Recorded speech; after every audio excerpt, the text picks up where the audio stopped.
तुम्हाला सुद्धा येते का?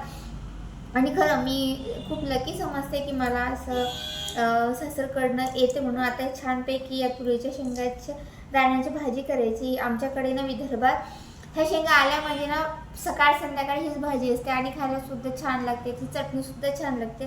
तर आता या शेंगाच्या भाजीची रेसिपी सुद्धा मी तुमच्यासोबत शेअर करेन.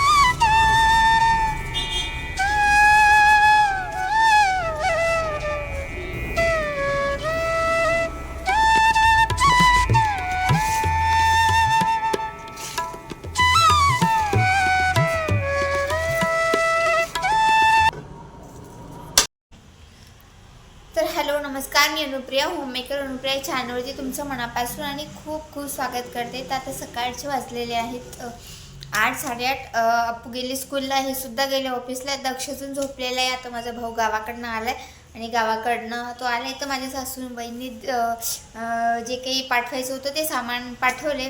असं म्हणा की सासरची शिदोरी आली. सगळ्यांना माहेरची शिदोरी येत असते, पण मला स्पेशली जास्तीत जास्त प्रमाणात ही सासरची शिदोरी येत असते आणि मी खूप लक्की समजते या गोष्टीत की सगळ्या गोष्टी मिळतात.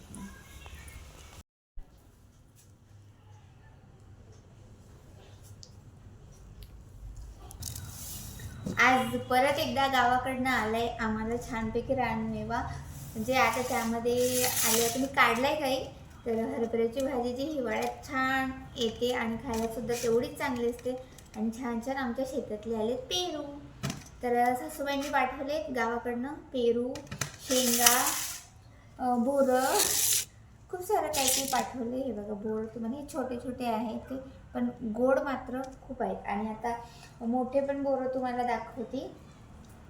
लिंब, ही आमच्या शेतातली लिंब मी तुम्हाला आधीच्या व्हिडिओमध्ये सुद्धा दाखवलेलं आहे की आमच्या शेतामध्ये लिंब लावलेले आहेत. तर आणि ही छान नागपुरी बोरं, हे पण खूप छान असतात खायला.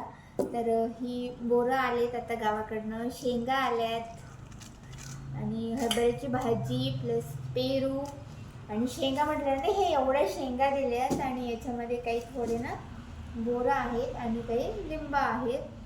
तर मला असं कधी हे होत नाही की आता माहेरकडनं आणलं पाहिजे काहीतरी, कारण की मला सासरकडनंच एवढे येते की असं हे राहत नाही की आता माहेरकडनं सुद्धा आपल्याला काही आलं पाहिजे म्हणून. आता माझा भाऊ गेला होता, मी तर काही गेले नव्हते, पण तो गेला होता आणि परत येणार होता. तर त्याच्याकडे माझ्या सासूबाईंनी सगळं पाठवलं, काय शेतामध्ये गेल्या आणि सगळं काही आणलं. प्लस आल्यात तुरीची डाळ, उडीद डाळ, बेसन आणि यामध्ये काय आहे, यामध्ये लोणचं आणि यामध्ये आहे लोणचं.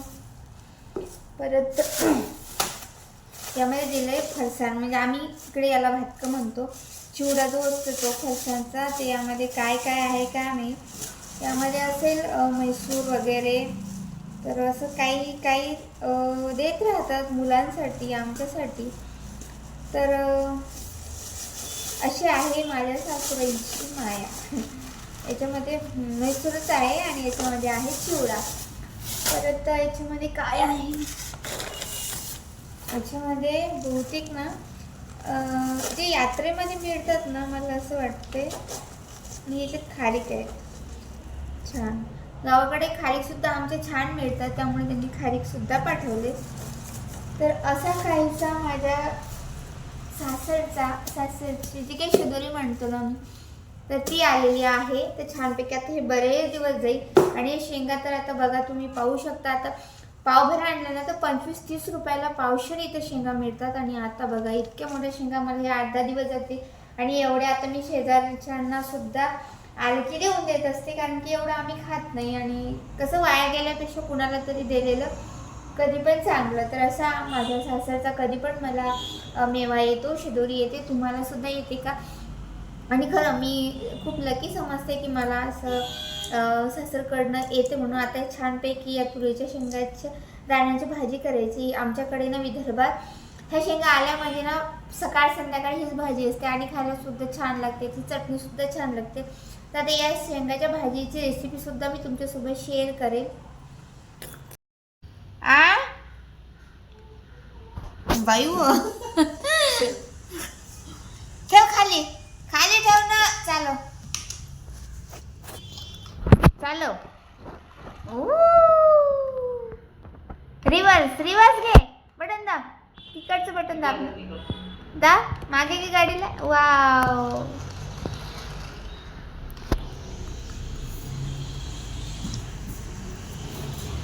कोण आणली दक्षू?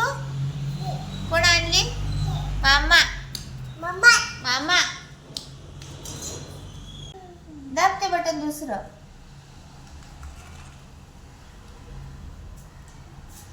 दाब.